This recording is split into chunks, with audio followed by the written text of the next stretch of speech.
બધાયને જય શ્રી કૃષ્ણ અને જય જલારામ. તો જો બપોરના જમવાનો ટાઈમ થઈ ગયો છે અને શ્રેયાબેન જમવા બેસી ગયા છે. કા બેન? તો જો શ્રેયાબેન જમવા બેસી ગયા છે. શું જમો છો બેન?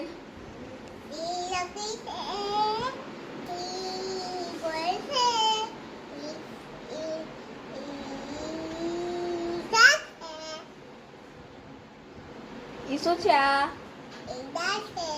અરે વાહ, મેંગો ક્યાં છે? મેંગો ઘરે વઈ ગઈ? કેરી ઘરે વઈ ગઈ? અરે તો તને જમવાનું ભાવે છે એની વગર? નથી ભાવતું?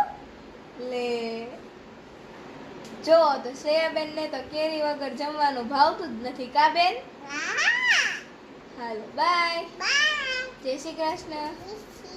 જય જલારામ.